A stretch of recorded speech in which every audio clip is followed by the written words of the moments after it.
सन 2 है क्लास 10 के अंतर्गत ज्योग्राफी का, जिसका नाम है वायुमंडल। यानी हमारे पृथ्वी के चारों तरफ ना एक विशाल वायु का एक मंडल पाया जाता है, लेयर पाया जाता है, और इसी को बताया जाता है कि वायुमंडल कहा जाता है। और ये इसी चैप्टर को आज हम लोग इस वीडियो में कवर करने वाले हैं। तो देखोगे कि सबसे पहले दिया गया है कि आओ ना वायुमंडल के बारे में जानते हैं कि वायुमंडल यानी जो एटमॉस्फेयर होता है वो क्या होता है। दिया गया है कि वायुमंडल ना विभिन्न गैसों का मिश्रण है जो कि पृथ्वी के चारों ओर काफ़ी ऊंचाई तक एक आवरण की तरह फैला हुआ है। यानी जो वायुमंडल है इसमें बहुत सारे गैस है, दो चार को तो ऐसा ही तुम ही लोग नाम जानते हो कि ऑक्सीजन, कार्बन डाइऑक्साइड, हाइड्रोजन, ये सब गैस मतलब जो भी कहा जाए, नाइट्रोजन, ये सभी गैसों को मिलाकर ही तो और भी बहुत सारे चीज़ है, तब जाकर वायुमंडल बनता है। और बताया जाता है कि हमारा ये जो पृथ्वी है, इस पृथ्वी के चारों तरफ काफ़ी ऊंचाई तक ये गैसों का ये आवरण पाया जाता है। और ये गुरुत्वाकर्षण के साथ पृथ्वी पर टिका। पृथ्वी में क्या है अपना गुरुत्वाकर्षण शक्ति। अब इस गुरुत्वाकर्षण शक्ति के चलते ही पृथ्वी ने वायुमंडल को टान के रखा है। अगर पृथ्वी में गुरुत्वाकर्षण शक्ति नहीं होता तो ये वायुमंडल कहीं और चला जाता। यानी हम लोग हवा के लिए भी तरस जाते कि जहाँ हम लोग सांस ले तो कैसे ले। बाकी उस शुक्र मनाइए कि पृथ्वी में क्या है अपना गुरुत्वाकर्षण शक्ति, और गुरुत्वाकर्षण शक्ति के चलते ही क्या हुआ है कि पृथ्वी ने वायुमंडल को अपनी तरफ एक तरह से कहा जाए तो आकर्षित करके रखा है, जो कि यहाँ लिखा है। इसी वायुमंडल के कारण पृथ्वी पर जीवन का अस्तित्व संभव है। यानी समझो कि वायुमंडल है तो इसीलिए जीवन है।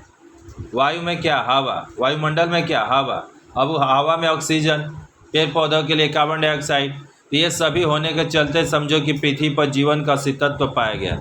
नहीं तो पृथ्वी भी चंद्रमा की तरह उजाड़ और निर्जर होती। जिस तरह से चंद्रमा पर सुनने में आता है कि सूरज का ताप भी मिल जाएगा, जल भी मिल जाएगा। बाकी बताया जाता है कि वायुमंडल यानी हवा की अभी वहाँ पर थोड़ा कमी है, जिसके चलते चंद्रमा उजाड़ और निर्जर सा प्रतीत होता है। नीचे आइएगा देखिएगा तो वायुमंडल का परिभाषा दिया गया है हेडिंग में कि वायुमंडल क्या है, तो विभिन्न गैसों का मिश्रण है। मिश्रण मतलब मिक्स है, जो कि पृथ्वी के चारों ओर काफ़ी ऊंचाई तक एक आवरण की तरफ फैला। आवरण मतलब अस्तर, लेयर। आवरण मतलब अस्तर और लेयर। यानी समझो कि ये जो रूम है ना, ये रूम समझो ये पृथ्वी है, और इसके चारों तरफ हम लोग क्या किए कि एगो लेयर लगा दिए, जिससे कि हमारा घर क्या रहेगा, सुरक्षित रहेगा। तो उसी तरह से इस पृथ्वी के चारों तरफ वायु का एगो लेयर पाया गया है, उसी लेयर को ही वायुमंडल कहा गया है। तो बताया जाता है कि मैक हाउस के अनुसार वायुमंडल गैसों की एक पतली परत है जो गुरुत्वाकर्षण के कारण पृथ्वी के साथ लगी हुई है। एक बड़ा अचंभित चीज़ सुनने में आया, जो जानने में भी आया कि पृथ्वी के गुरुत्वाकर्षण शक्ति के कारण वायुमंडल पृथ्वी पर टिका हुआ है। नहीं तो ये पृथ्वी से वायुमंडल पता नहीं कहाँ दूर भाग जाता। आखिर एक तरह से सोचिए कि अगर आप हमारे यहाँ पर अगर स्थिर है तो किस लिए है, आप भी कभी भाग जाते हैं। बाकी हमारे ज्ञान बुद्धि के चलते ही तो यहाँ पर आप टिके हो, काहे नहीं और किसी जगह आप टिके। तो वही बता रहे हैं कि एक और है, क्रिचफील्ड के अनुसार वायुमंडल गैसों का एक गहरा आवरण है। हर जो भूगोलवेता है अपना अपना सोच बताए, वायुमंडल गैसों का मिश्रण है, वायुमंडल ऐसा है, तो कोई कुछ और बोल रहा है। तो यहाँ पर जो तीसरा है क्रिचफील्ड, वो कह रहे हैं कि वायुमंडल गैसों का एक गहरा आवरण है जो पृथ्वी को पूर्णतः घेरे। यानी जो भी भूगोलवेता लोग, जो भी भूगोल का जानकार है, उस सब लोग बस एक ही बात कर रहा है कि वायुमंडल गैसों का एक आवरण है जो पृथ्वी को चारों तरफ से घेर कर रखा। आगे आइएगा तो ये वायुमंडल की संरचना कैसे होता है, कंपोजिशन ऑफ एटमॉस्फेयर। तो बताया गया है कि वायुमंडल में कई गैसों का मिश्रण है। गैसों क्या होते, तुम क्या सोच रहे हो कि सर जी खाली बोल दिए गैस तो गैसे है, नाम है वायुमंडल तो खाली वायु है होगा। हाँ होगा, पर अधिकांश वायु होगा, पर पूरा नहीं होगा। उसी तरह से ये जो वायुमंडल है, इस वायुमंडल में अगर आप सोच रहे कि सिर्फ वायु है तो नहीं, वायु का मात्रा ज़्यादा है। बताया जाता है टोटल समझो वायुमंडल में 100% में 99% तुम्हारा वायु है। कितना? 99। 100 में 99 ले गया सारा गैस। सिर्फ 1% में जलवाष्प और धूल कण मानते, इसीलिए तो बोल रहे हैं कि 100% मानते हैं कि इस वायुमंडल में 100%, ये जो वायुमंडल है 100% से बना है, ठीक। और 100% में 99% तुम्हारा वही जो एक तरह से कहा जाए सबसे अधिक मात्रा में कौन जी? नाइट्रोजन 78%। उसके बाद आता है उसके बाद आता है आपका ऑक्सीजन 21%। उसके बाद आता है कार्बन डाइऑक्साइड 0.03%। तो ऐसा ही आपको देखकर लग गया क्या? 78, 21, 99 तो अकेले समझो कि सीधे यही दो मिलकर 99 पहुंचा दिया।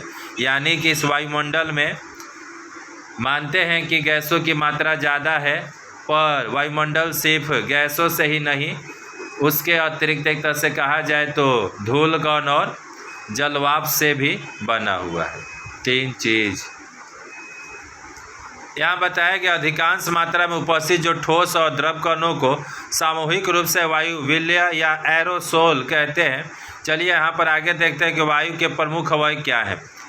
यहाँ पर बताया गया है गैस में चलोगे तो दिया गया है कि वायुमंडल की जो निचली तहों में ना भारी, एक चीज़ ध्यान देना, जो भारी होगा वो कहाँ रहेगा? नीचे, और जो जितना हल्का रहता है सब चला जाता है ऊपर। कोई भी चीज़ देखना, अगर नली में भी अगर देखोगे तो जो भारी चीज़ होगा ना, भारी भारी पत्थर उथर होगा जो बड़का बड़का, वो सब एकदम जमीन के मतलब नली के जो स्तर होता है उस पर मतलब उससे सटा होगा, और जितना हल्का कोई कंकर पत्थर रहेगा सब ऊपरी लेयर पर तैरता है। उसी तरह से हमारे वायुमंडल में भी बता रहा है कि जितनी हल्की गैसें होगी, जितना हल्का वो सब ऊपर, और जितना भारी उतना नीचे। का वजन ज़्यादा होगा, जो भारी होगा गैस वो सभी ज़मीनी स्तर पर पाए जाएंगे, जबकि हल्की गैस है सब ऊपरी स्तर में पाया जाएगा। अब यहाँ बताया गया है कि तुम्हारे मन में आ रहा है कि भारी गैस क्या होता होगा, तो यहाँ दिया है nitrogen 78%, oxygen 21%, carbon dioxide 0.03%, organ, hydrogen, ये सभी को भारी गैस बोला। 5 गो नाम दिया है ये भारी गैस, जिनमें से 3 गो तो ऐसा ही फेमस है, नाइट्रोजन वाला, ऑक्सीजन और कार्बन डाइऑक्साइड, ये तीनों को भारी में लेके गया, इतना याद रखिए। जबकि हल्की गैस में कहा गया हीलियम, हाइड्रोजन, ये हाइड्रोजन दोनों है, इधरों बाजी मार रहा है उधरों बाजी मार रहा है, और नियॉन, क्रिप्टॉन, जेनॉन, ये सभी को बताया गया कि ये हल्की गैस है, और जो हल्का है वो सब ऊपर है। कुछ महत्वपूर्ण गैसों का भी वितरण दिया गया है। यहाँ पर एक चार्ट दिया गया है जो कि ऑरेंज टाइप पर दिया है, आप देख सकते हैं। यहाँ पर नाइट्रोजन का परसेंटेज दिया गया है, नाइट्रोजन को N2 बोला गया है, और ये कितना है तो 78.08%। ऑक्सीजन का तो 20.94, यानी समझो कि गोटा गोटी 21। फिर नियॉन है, हीलियम है, ओजोन है, हाइड्रोजन है, और भी बहुत सारे यहाँ गैस दिया है जो कि एक तरह से आपके वायुमंडल में ये सभी पाए जाते हैं। अब आते हैं सबसे पहले हम लोग नाइट्रोजन के बारे में, क्या कि नाइट्रोजन कौन खेला खेलता होगा। तो नाइट्रोजन को बोला है कि N2, इसका संकेत है N, और बताया गया है कि वायुमंडल में इस गैस का जो प्रतिशत है ना सभी गैसों से ही अधिक है।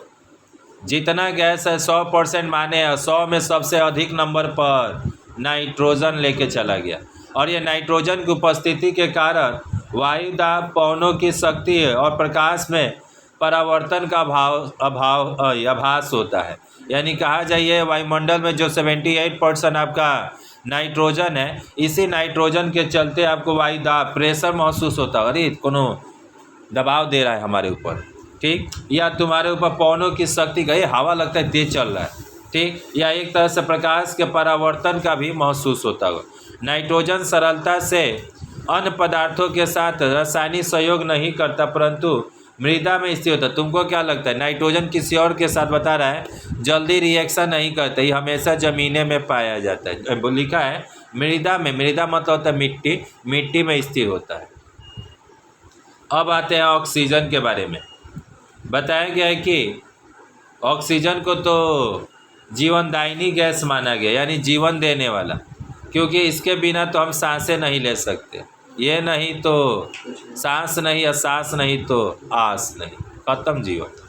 वायुमंडल में आयतन के अनुसार नाइट्रोजन के बाद अगर किसी का नंबर आता है तो इसी का नंबर आता है। पहला नंबर पर 78% के साथ नाइट्रोजन जीत गए। दूसरा है तुम्हारा, दूसरे नंबर पर ऑक्सीजन 21% के साथ। और ये बताया जाता है इसकी जो मात्रा है, अगर एक्चुअल में देखिएगा तो 20.94। अरे 20 मान लो, जैसे कि किसी के पास, यानी यहाँ 20.94 कहना है, यानी 0.6% ही कम है, यानी कि 21 होना, यानी पूरा 21 एक्यूरेट माना जाएगा। यहाँ कार्बन डाइऑक्साइड जिसको CO2 बोला गया है, और यह वायुमंडल में कार्बन डाइऑक्साइड बहुत थोड़ी मात्रा में, यानी 0.03% में उपस्थित है। यद्यपि इसका महत्वपूर्ण अवयव है। यह बताया जाता है कि CO2 के प्रमुख उपभोक्ता हरे पेड़ पौधे और महासागर है। आखिर ज़्यादा नहीं है, कमे है, पर 0.3% है। पर यह 0.03% जो है, ये बताया जाता है किस काम में आता होगा। ये जितने भी पेड़ पौधे हैं सबको सांस लेने में यही गैस का काम आता है। कौन? Carbon dioxide, CO2। इसके साथ साथ महासागर में भी कादून इसका यूज़ होता है। महासागर में लिखा है। हरे पेड़ पौधे क्या करते हैं, तो कार्बन डाइऑक्साइड का उपयोग करके अपना भोजन निर्माण करते हैं, जबकि महासागर में क्या होता है, CO2 को कार्बोनेट के रूप में घोलते हैं। यानी महासागर जो होता है वो CO2 को कार्बोनेट के रूप में घोलते हैं, यानी घोलने का काम करता है। इसी प्रकार वायुमंडल में CO2 का संतुलन बना रहता है। एक चीज़ सोचना है, हेलो नहीं, तो यहाँ पर आगे हमारा है हाइड्रोजन। यह सबसे हल्की गैस है, और बताया जाता है कि जो सभी गैसों के ऊपर 1100 किलोमीटर की ऊंचाई पर पाई जाती है। 1100 किलोमीटर। उसके बाद है ओजोन, जिसको O3 कहा जाता है। O2+O मिल का बनता है ओजोन। और ये बताया गया है कि यह गैस ऑक्सीजन की तरह एक विशेष रूप है। ऑक्सीजन का तो बना हुआ है, O मिलकर O2, और O2+O मिलकर हो गया ओजोन। ठीक। और बताया जाता है यह वायुमंडल की सबसे अधिक ऊंचाई पर अति शून्य मात्रा में, जिसका मात्रा दिया गया क्या, 0.4 और फिर 6% है। 0.00006%। यह सूर्य से आने वाला जो पैराबैंगनी किरण होता है, नाम सुने होंगे, अल्ट्रावायलेट रे। तो ये जो अल्ट्रावायलेट रे रेडिएशन होता है, इसको बताया जाता है कि यह अवशोषित कर लेता है। अच्छा बात है, अगर सूरज का किरण अगर डायरेक्ट आ जाता ना, पूरा का पूरा आ जाता ना, तो तुम लोग पहले भी पढ़े हो कि हम लोग शरीर पर पड़ता तो चर्म कैंसर हो जाता, चर्म मतलब चमड़ा वाला। आँखों पर पड़ता तो मोतिया बिंद हो जाता। अगर मानो कि माँ के गर्भ में पड़ता तो एक तरह से बच्चे वहाँ पर मतलब कहा जाए तो मर जाते। छोटे छोटे पौधे पर पड़ता तो वहीं पर सूख जाते। ये सभी किताबों में हमने पढ़ा है। इसके साथ साथ कहा जाए तो ये 10 से 20 किलोमीटर की ऊंचाई तक ये केंद्रित होता है।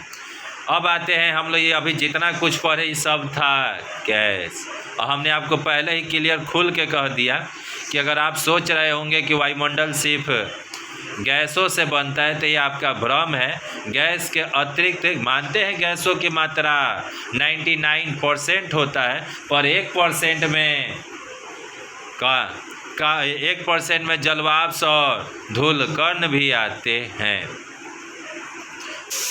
तो यहाँ बताया गया है कि अब हम लोग आएंगे जलवाष्प के बारे में। और जलवाष्प में देखिएगा कि आपको देखने को मिलेगा कि वायुमंडल में जलवाष्प की जो उपस्थिति है जलवायु को सबसे अधिक प्रभावित करती है। वायुमंडल में जो जलवाष्प की औसत जो मात्रा है वो 2% है। 2%, 1% का 2%, नहीं तो हिसाब में गड़बड़ा जाता। तुम कहते सर जी अभी तो 99 आप जोड़े थे, क्या तीनों जन मिलकर कितना दिया था? 99 दिया था। 2% यानी परसेंटेज 101 का, ये कहाँ, यानी कि 1% का 2% तुम दिए हो। इसके में बताया जाता है कि अति आर्द्र जलवायु की स्थिति में आयतन के हिसाब से ये 4% से अधिक जलवाष्प नहीं होता है, परंतु अति शुष्क वायु में थोड़ा बहुत जलवाष्प अवश्य होता है। और जलवाष्प मतलब क्या? तो जल में जो मतलब वायु में जो जल की मात्रा होता है, वायु मतलब हवा, हवा में हमने सुना है कि हवा भी अपने साथ जल को अवशोषित कर लेता है, हवा भी अपने साथ जल को ढोता हुआ चलता है। तो ऐसे वायु को जल वाष्प कहा जाता है। माने यहाँ कोई हवा चल रहा है, उस हवा में क्या है, जल की मात्रा है, तो उसको जल वाष्प कहते हैं। और ना होगा तो आपको हमने कई बार बतलाया भी है कि आपके घर में जो खाना बनता है उससे जो वाष्प निकलता है, ठीक, उस वाष्प को जैसे आप हाथों से पकड़ते हैं, कुछ दूर ले जाकर देखते हैं तो पकड़ते समय उस समय वो गैस था, और जैसे उधर जाकर देखिएगा जाते रहा इसमें तो पानी कहाँ से आ गया, तो वही उस वायु में जो जल का मात्रा है वो जलवाष्प कहलाता है।